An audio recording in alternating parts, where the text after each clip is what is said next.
Hi, I'm Ryan Leach with Master the Score, and this is a lesson from my new course with Gavin Leaper, The Legend of Otoe, Composing Music for Anime and JRPGs, Levels 2 and 3. If you want more content on getting better at making music, make sure you like the video and subscribe to Master the Score. Enjoy. So far, when voicing chords, we've generally thought about them as stacks of thirds, and then maybe inverting that stack or taking some of the middle notes out. For example, as we've discussed elsewhere, a C major 7 in close position is a stack of alternating major and minor thirds. A major third, C to E, a minor third, E to G, and finally, a major third, G to B. In this video, we'll talk about voicing chords using fourths or fifths as our primary interval for spacing notes in the chord, which is called quartal voicing for fourths and quintal voicing for fifths.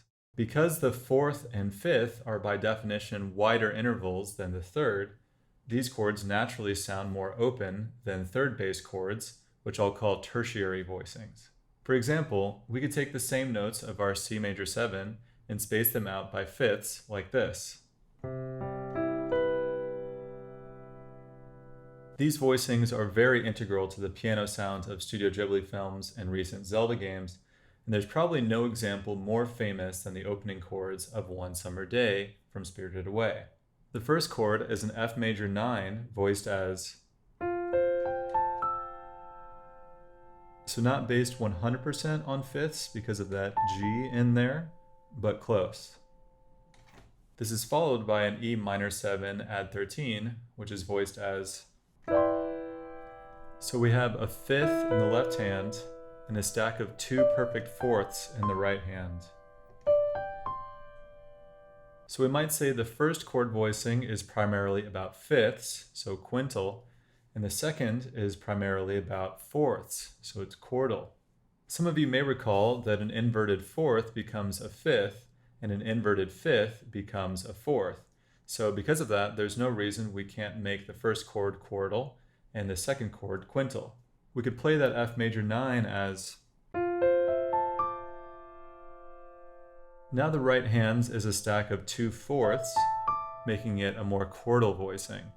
Since I changed that G to a D, this is now an F major 7 add 13, as Medicculus is showing you. And then we could play the E minor 7 chord like. Now this chord is primarily perfect fifths, and we didn't modify any of the notes from the quartal version.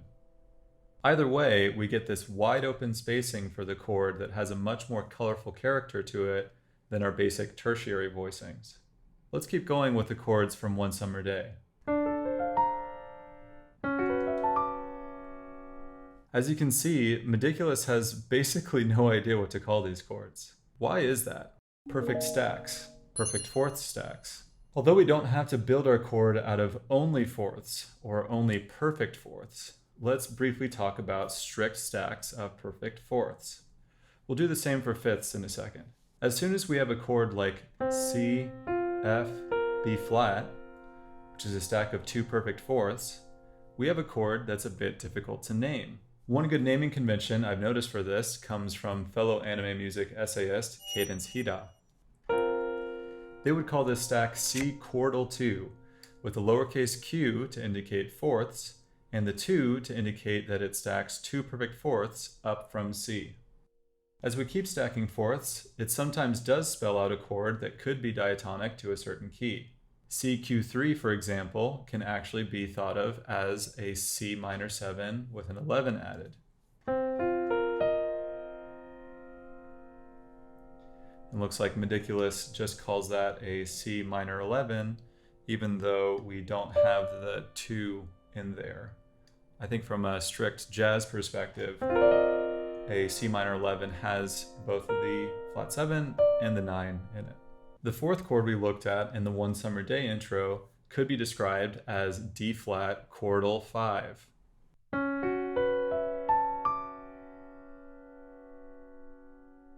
B quartal 6 spells out all the notes in B Locrian.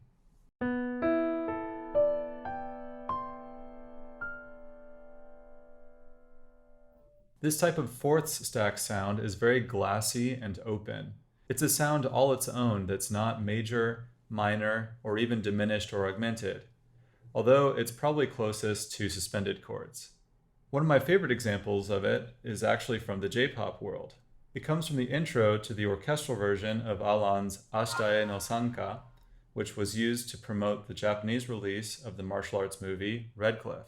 Here, arranger Yuta Nakano uses essentially a perfect fourth stack at the end to put us in a glassy, ambiguous space before the main tune kicks in.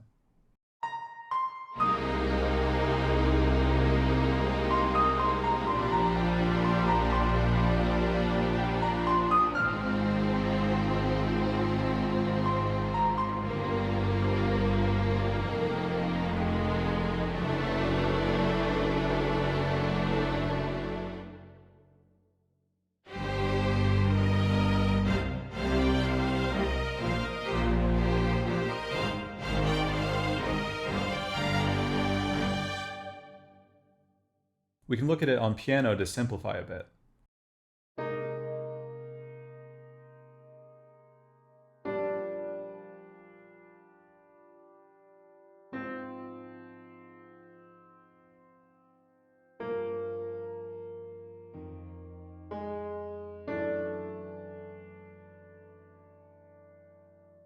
Here, having a B, a perfect fourth above our F sharp, would be too muddy in this register. However, if he had sent it up an octave, this would have worked perfectly as an F sharp quartal 4.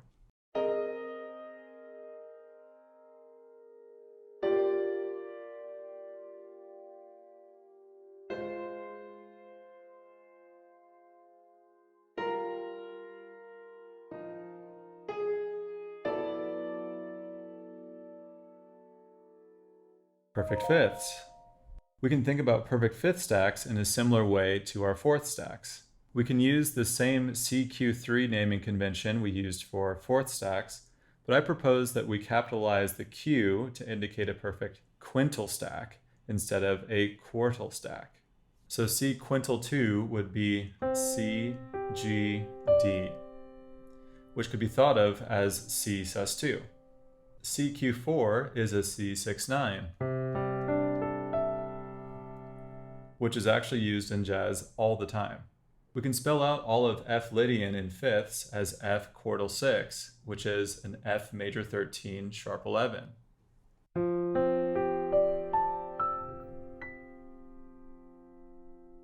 As we've discussed before, the Lydian sound is generally a lot easier to use than the Locrian sound, and therefore a lot more common. That fully extended Lydian chord probably didn't sound all that odd to you. There are ways to extend these stacks beyond what can be contained by one scale into what's called a super-Lydian or super-Locrian sound, but this is a much more advanced topic that we'll save for level 4, useful voicings. Before we wrap up, I wanted to just give you a couple other useful voicings using these concepts. The Breath of the Wild voicing. The first is that voicing I showed you toward the beginning of this video, where we have 1 and 5 in the left hand and 3 and 7 in the right hand. 7 and sharp 11 are also a fifth apart, so we could use those two in the right hand instead.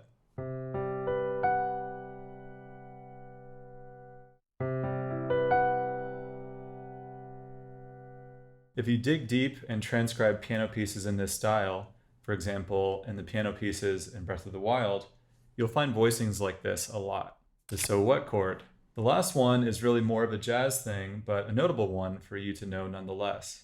It was made famous by the piano work of Bill Evans on the Miles Davis song, So What? It's a minor 11 chord phrased as 1, 4, flat 7 in the left hand and flat 3, 5 in the right hand, making it a perfect fourth stack up until the last note on the right hand.